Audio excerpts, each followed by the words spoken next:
Hey, BassGeek here, and today we're going to talk about what line you should use, when, where, and why.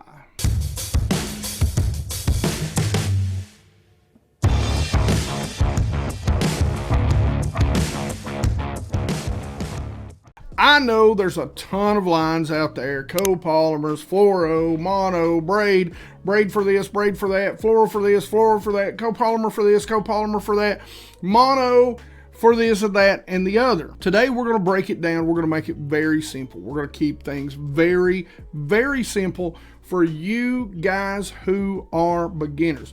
Where you should start, what you should buy, and why you should use it. So we're going to break it down to 3 types of line. We're going to throw the copolymers out. We're going to throw the, mix and match and the specialty lines. Poof, they're gone, right? They're gone. So we're going to start with 3 types of line. We're going to start with monofilament, fluorocarbon, and braided line. Now we'll break down each line individually, and in later videos we'll really go in depth about line sizes, why I use each size, how and where I use each size. We'll really break it down for each individual type. So we're going to talk about the positives and negatives to each line, and we're also going to talk about the general usages to each line. So I do want to clear something up, and this goes really across any line. So if you've got a favorite line, by all means use that line. My favorite line, they're made right here in Tennessee, and I am a big K9 fan. Okay, so K9 Fishing, that's generally the line I use. I live in Virginia, but they're right across the border. I fish in Tennessee a lot, so I consider K9 to kind of be local to me. Let's talk about the 3 different types of line, and we're going to start with monofilament. This is the K9 monofilament. Now I do want to clear up a little bit of confusion that does happen with K9. If you see this, that is FL Euro. That is not fluoro. This is monofilament, and it is monofilament on steroids. This Pro 100 is 100% fluorocarbon. Mono Pro 100, 100% fluoro. Trust me, I'll have individual links to each in the description below. I don't make a dime off of them, so feel free to use them. So let's talk about monofilament. Guys, if you are a true beginner, you've got 1, 2, 3 rods, this is what you need. And for you guys that really only have 2, 3 rods, I can't suggest this enough. I cannot suggest this K9 mono enough. And the reason why is because it is such a hybrid between mono and fluoro. But the reason why I heavily suggest you start with mono is because of its properties. Number 1, it's got a ton of stretch to it. So it's going to stretch, it's going to be low memory. The memory's not as bad as fluorocarbon. And the difference between the stretch with this and fluorocarbon is it's like a rubber band. So when it stretches, it comes back. Now, not all the way back, but it comes back a little more. That's going to allow you, if you're casting baits and you get a backlash, you're not going to snap those baits off, whether it be a worm, your favorite spinner bait, your crankbait, a swim bait, an A-rig. So if you're learning, it's a forgiving line. If you're throwing it on a rod that may be a little too stiff, if you've only got 1 or 2 rods, you may have a lighter rod, one that's got a little more bend, a little softer, and a heavier rod, one that's a little more stiff. And if you've only got 2 or 3 rods, sometimes you're going to have to throw baits that, guys like me that love to kind of hone in on those very specific actions, you're not going to be doing that. You're going to have a couple of rods that are going to have to do everything for you. So if you've got a little stiffer rod, that mono is going to be a little more forgiving, getting wind knots on your spinning rod or backlashing that bait caster. So that's why I like it so much. The other great thing about the K9 mono, the K9 FL, is that it realistically is a little more sensitive. So it doesn't have quite as much stretch as a lot of your monos out there do. So you're going to feel, if you're fishing a bottom bouncing bait like a jig or something like that, you're going to get a little more feel, a little more return on that rod, and you're going to be able to fish this one line for bottom bouncers and top waters because it doesn't take on water. Now, a lot of your monofilaments, a great thing and a great key about them is they float. So that's what a lot of guys use for top waters. Now, I know a lot of guys will use Braid. We'll talk about Braid in just a second. Me, in clear waters, I'm a mono guy. It might be Braid to a mono leader, but either way, the mono tends to be the last little bit of line that I have on there. And that's a deep dive. We'll talk about that later. For me, the mono is where you need to start. It's just a good starter line. And I'm telling you, I stress this to you, there's none better than the K9. The other great thing is because you use it for top water, the K9, what sets it apart from others is that it doesn't sink. It doesn't take on water. Now, a lot of your monofilaments, your straight monos, you're going to see that after a while, right by the bait, the line is going to slowly start to drop when you're fishing that top water. That's going to drag that bait down. It's going to hurt the action if you're trying to walk it or pop it or reel it back to you. It's going to want to pull the bait under. That's a great thing about the K9. It doesn't do that. The negatives about mono are really very few.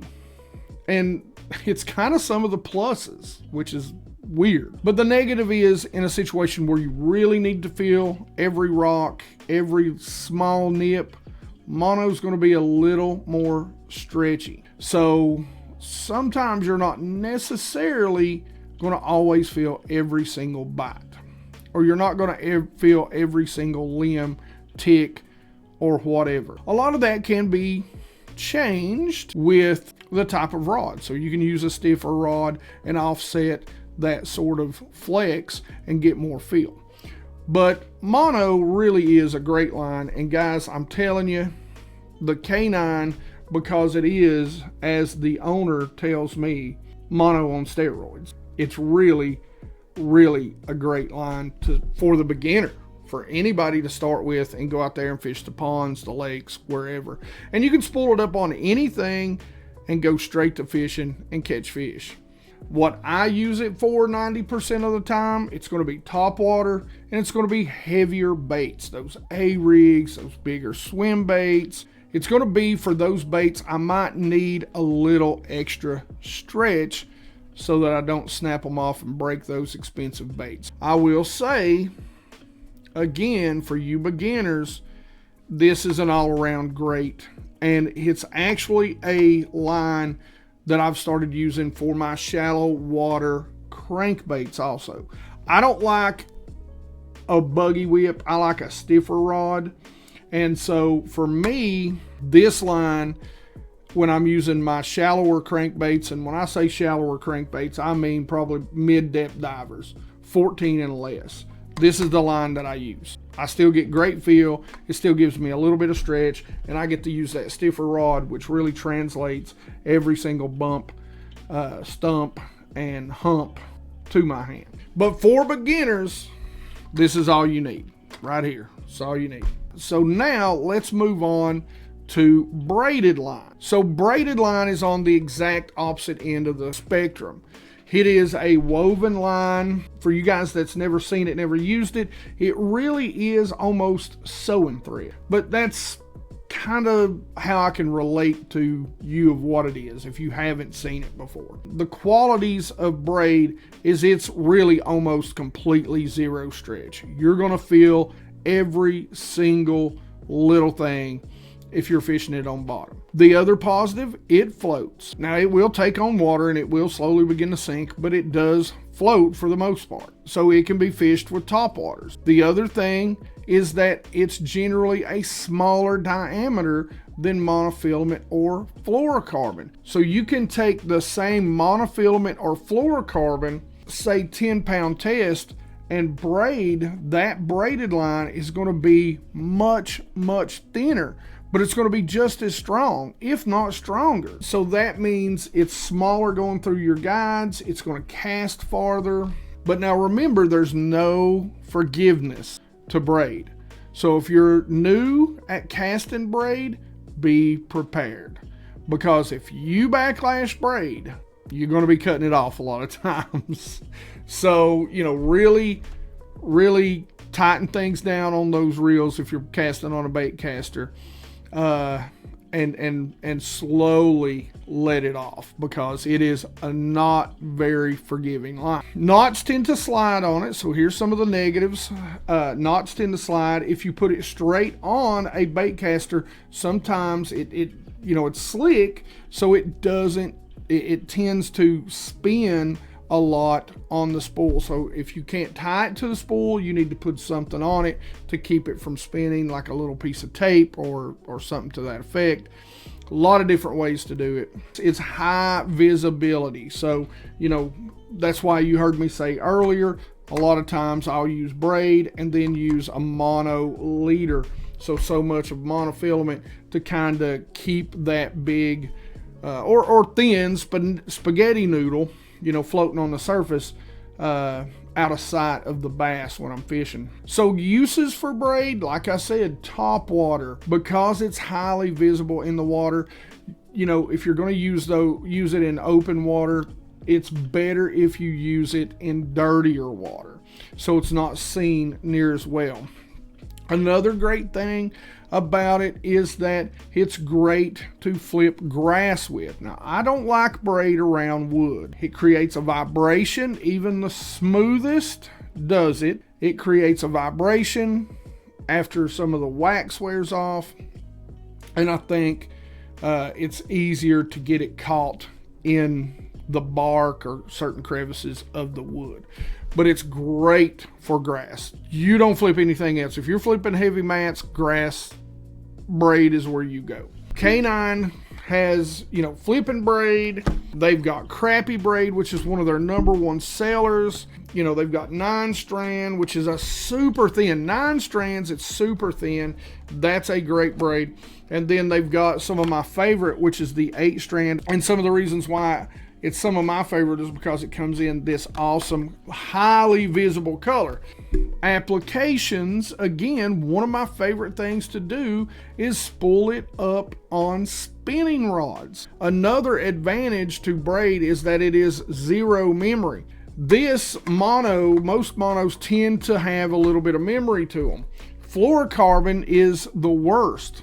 So it'll have a ton of memory to it. So when you put it on a spinning rod, if you're not careful, if you don't do it correctly, they'll just knot up. You'll get wind knots, you'll get backlashes, and it'll make you have a miserable day on the water. I know I've had very, very many of them. So the great thing about it is, what I love to do is use something like this, which is highly visible, and then put a leader of either the fluorocarbon or the monofilament on there, depending on what I'm doing. That way I can get a great cast on a spinning rod. I don't have to worry about the memory of the line, and I've still got that low visibility of fluorocarbon. That brings me to probably my favorite line. And my favorite line is absolutely the Pro 100. I'm not going to lie to you. It is what I use, fluorocarbon 90% of the time, because I fish Highland clear bodies of water. Now, for each one of you guys, you can change things up, and everybody's got their own favorite line. Again, like I said, my favorite is K9, hands down. But let's talk about the positives of fluorocarbon. Fluorocarbon has a higher feel. So when you cast out there and you're dragging a bait along, you're going to get better feel. And that's because a lot of people say it's low stretch, but it actually will almost stretch as much as a monofilament. But the difference is it stretches, and how mono will come back, it does not. So it'll stretch out and stay put. Now, that's a good and a bad thing. If you are pulling, really laying on your line a lot, you need to make sure you're retying.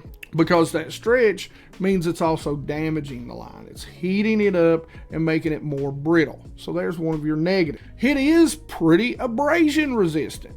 So I flip with 20-pound test exclusively because 90% of the time I'm flipping trees, blowdowns, that sort of stuff, rock. So when it's rubbing up against something, it's actually pretty good as far as not breaking you off most of the time. I always suggest retying though, okay? You feel abrasions, retie. Don't take a chance. But fluorocarbon does tend to be a little bit better in the abrasion department. And I know you can argue every single point on this. It's also a little less visible. It's a little less visible in those truly high visible open water situation. I fish super clear water. A minimum is 5 feet. Most of the time it's 10, 15 feet clear. So I like this line because I think the fish don't notice it as much as they're going to notice braid or they're going to notice monofilament. So now let's talk about the negatives. The negatives are, it's not cheap. I will say you'll get this at a steal. And again, all of this at a discount, guys. I've got you a great discount down in the description of the video. Fluorocarbon is not cheap. Fluorocarbon's biggest problem, the memory and a line twist. I would never suggest straight spooling it to a spinning reel. I would not. I would definitely put, my favorite high vis. A lot of people use yellow. K9 sells this in a ton of different colors, green, yellow, pink. But I'm telling you, the pink you can see better than you can see the yellow. I wouldn't suggest putting it straight on a casting. Generally, if you haven't seen my braid backing video, I'll put it down in the description or somewhere up here, wherever it goes. But the point I'm making is it's got a lot of memory and it will twist a lot of line on you. So sometimes you have to put swivels on things, and that's its biggest downfall. The usage for fluorocarbon, I love to flip with it. I think it doesn't spook the fish as much, especially if I'm flipping wood. I really think it comes over without making any sort of vibration. It also doesn't saw into any sort of soft bark or soft wood. It doesn't get hung as much. I love to use it on things like crankbaits. I love to use it on jigs and worms and, wacky rigs. It's great for finesse presentations. That small line, good and clear. Generally, I use it probably 85% of the time. Just remember, if you're starting, just go find you a good mono. And I'm telling you, there ain't any better than this right here. I can't stress that enough. If you're just starting, hit that link down there or go to K9's website on your own and go look at the mono with them. Braid, mono, fluoro. There you go. Keep it that simple. Every single brand has a basic version of each one of those. So don't overthink. Keep it simple, guys. Realistically, mono, 90% of the time I'm using it for top waters or anything I need a little stretch with. Top waters, heavy baits, 2-3 ounces or above. You got 3 rods or less, just use this on everything. Fluorocarbon, I use 85% of the time. Braid, really for me, 90% of the time. It's a main line on my spinning reels where I go to a fluorocarbon or a mono leader. From there, I use it for flipping grass or topwater baits. There we go.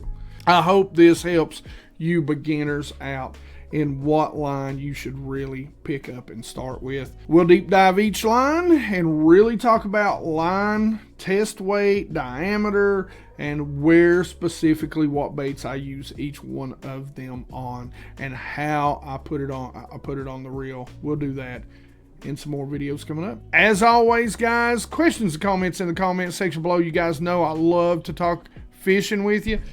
I love to talk line, so if you've got questions, I didn't cover things maybe you've got questions about, go ahead and throw those down in the description. Like it if you like it. Don't forget to subscribe. Make sure you ring that bell so that you get the notifications and you can come watch these videos. We've got a ton of good stuff planned for you this year, including we're going to start a Monday night fishing. MNF every other Monday night, maybe 3 out of the 4 weeks. We'll see. But we're going to say every other Monday night. We're going to turn it into a podcast. We're going to have some really cool guests on that I'm trying to get scheduled out as the season goes on. Going to be doing a lot of reviews, how-tos, and fishing this year. And as always, you guys rock.